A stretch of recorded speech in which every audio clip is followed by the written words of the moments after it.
The Grand Council Hall of the Orion Alliance was vast and cold, its ceiling glowing with moving stars. Delegates from dozens of alien worlds filled the floating seats, their armor shining, their eyes sharp with pride. This was the place where futures were decided, and today, Earth stood alone.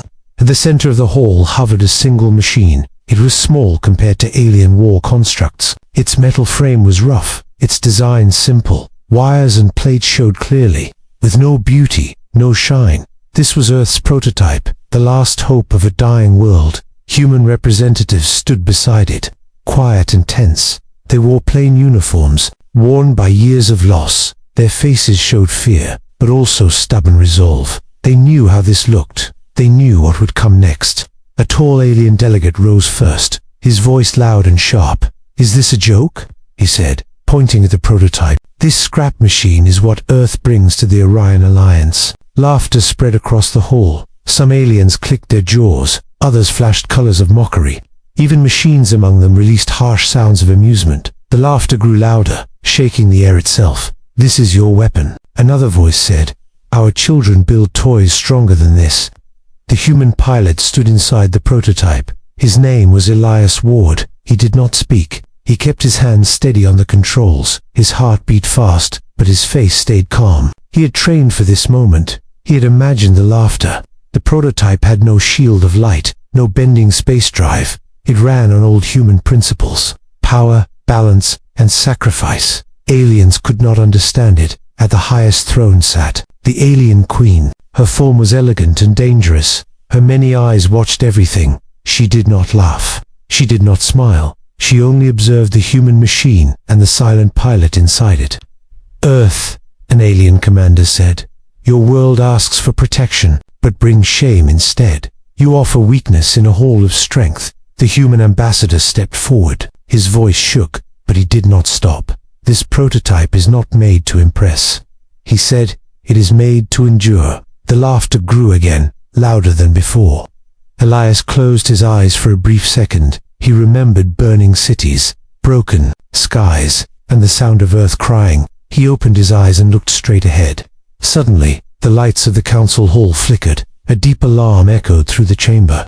Red symbols burned across the air. "Incoming threat," a synthetic voice announced. "Unknown fleet detected." The laughter died instantly. Alien commanders stood, calling orders.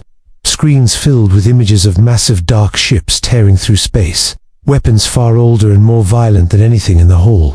Defense systems activated. Beams of light fired into space, then failed. Shields collapsed, one by one. Panic spread fast. "They are immune," someone shouted. "Our weapons do nothing." The great hall shook as an explosion rocked the station. Smoke filled the air. Aliens who once laughed now looked afraid. "Evacuate the Queen," guards cried. Human delegates were pushed aside. "Stay back," an alien officer ordered. "This is not your fight." Elias watched the chaos through his cracked screen. He saw alien soldiers fall. He saw fear in beings who once mocked him. His prototype shook as power surged beyond safe limbs. He spoke for the first time, his voice calm and clear. "I can try." An alien commander turned in disbelief. "With that thing, you will die." Elias tightened his grip. "Then at least I will die doing something." He activated the prototype. Its engines roared to life, rough and loud, not elegant, but strong. As he moved toward the burning breach, the Queen's many eyes followed him. The laughter was gone now, only silence remained. The station trembled as another explosion tore through its outer ring. Emergency lights washed the halls in red. Smoke drifted like dark clouds. Alarms screamed without pause. Alien soldiers rushed in every direction, shouting orders in strange tongues. Some tried to reach escape pods. Others struggled to activate weapons that no longer responded. Fear moved faster than reason.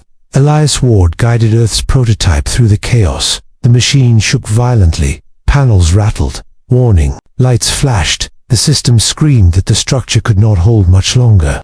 Elias ignored it. Outside the breach, space burned. The unknown enemy ships were massive and dark. Their armor swallowed light. Their weapons cut through shields as if they were nothing. Alien commanders watched from tactical screens. "All units retreat," one shouted. "This area is lost," when they saw the human prototype moving forward. Disbelief spread across their faces. "He is not retreating," an officer said. "Is the human malfunctioning?" Some laughed nervously, others shook their heads. "That machine will not survive one hit. This is suicide." Elias heard none of it clearly. His focus narrowed. His world became numbers, heat, and shaking metal. He remembered his training. Simple drills, old human tactics, nothing fancy, just timing, angle, and courage. The enemy fired. A dark beam struck near the prototype. Space twisted. The shockwave slammed Elias back into his seat. Blood filled his mouth. He tasted iron, structural damage critical. The cistern warned Elias wiped his mouth, an adjusted course. Instead of charging straight, he moved sideways, using broken station debris as cover. Alien commanders watched in confusion. "He is using wreckage," one said. "Why?" "Because humans learned to fight with nothing." Elias triggered a manual release. Dumping excess power into a focused burst, the prototype shuddered, then fired. The blast was weak compared to alien weapons, but it struck a joint where two enemy plates met. The enemy ship slowed. A stunned silence filled the command deck. "That should not be possible," an alien technician whispered. More enemy fire came.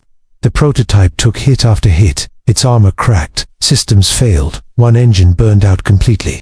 "Pilot will not survive," an alien medic stated. Coldly, Elias saw an alien transport drifting powerless nearby. Its hull was torn open. Inside, trapped soldiers struggled to breathe, without thinking. Elias altered course. "Why is he changing direction?" Someone shouted. The prototype slammed into the transport. Magnetic clamps locking on. Elias rerouted life support, sharing his own limited oxygen. His machine screamed in protest. He pulled the transport towards safety. Step by painful step, enemy fire grazed them again. The prototype's left arm tore away, spinning into space. "Human, disengage." An alien officer ordered. "You have done enough." Elias coughed, vision blurring. "Not yet," he said quietly. He released the transport near the station. Interior, alien soldiers stared in shock as they were saved by the very being they mocked. Before anyone could react, Elias turned back toward the battlefield. One engine, half a hull, and failing power.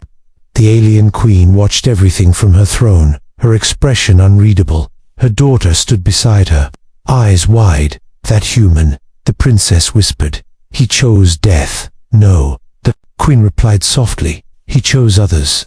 The enemy fleet began to pull back slightly, confused by the damage and resistance.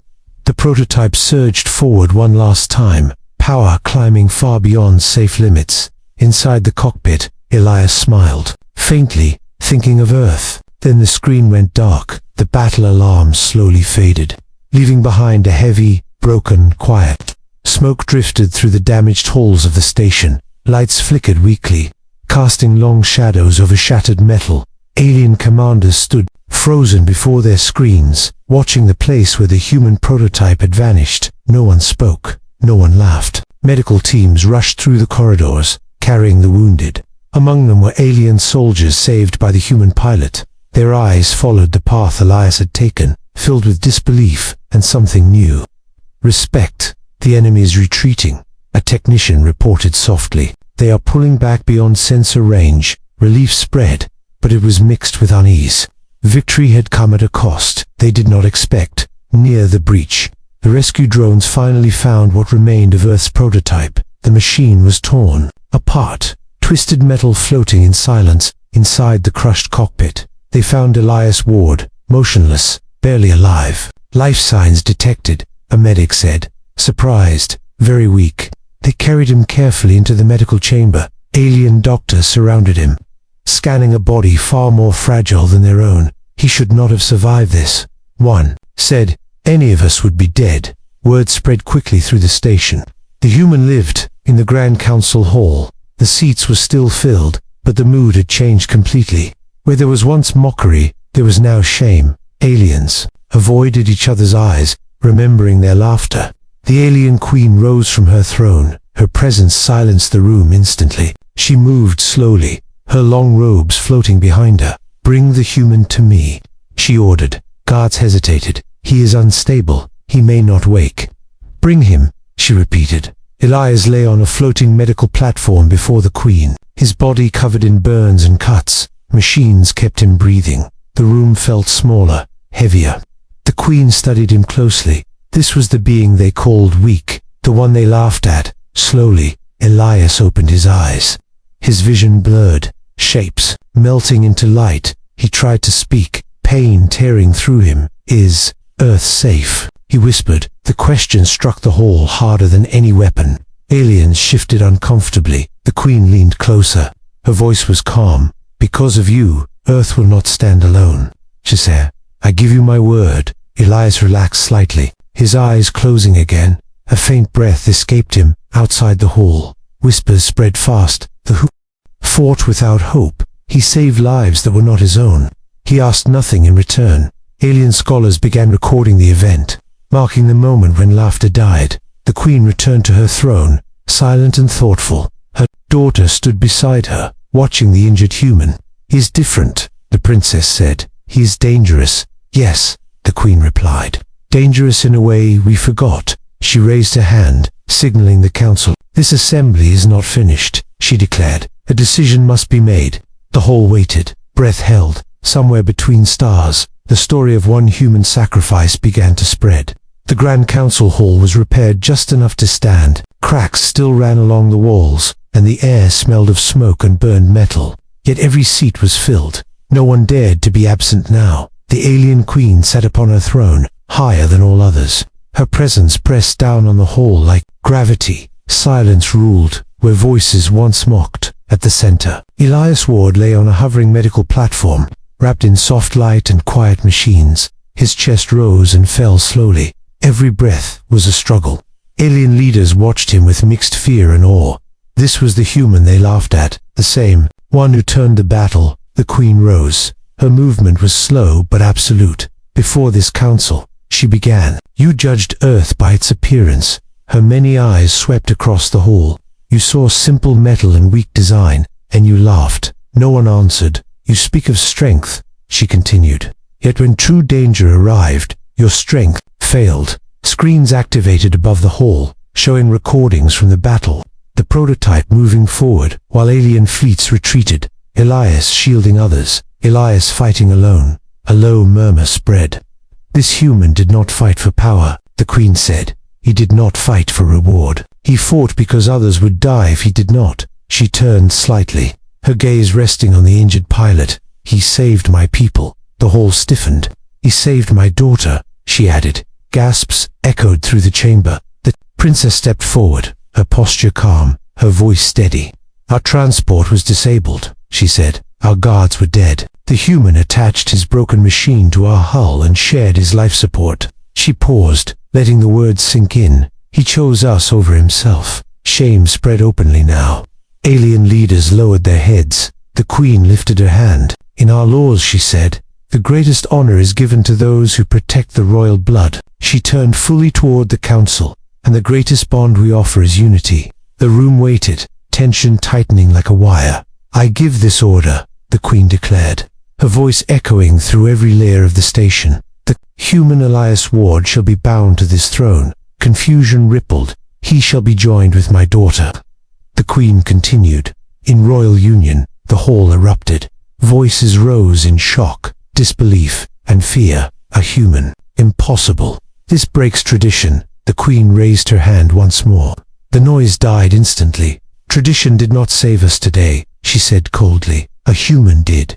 She looked down at Elias, still unconscious. "This bond will protect Earth. It will unite our worlds, and it will remind this galaxy that courage does not come from perfection." The princess stepped closer to the platform, looking at the injured human.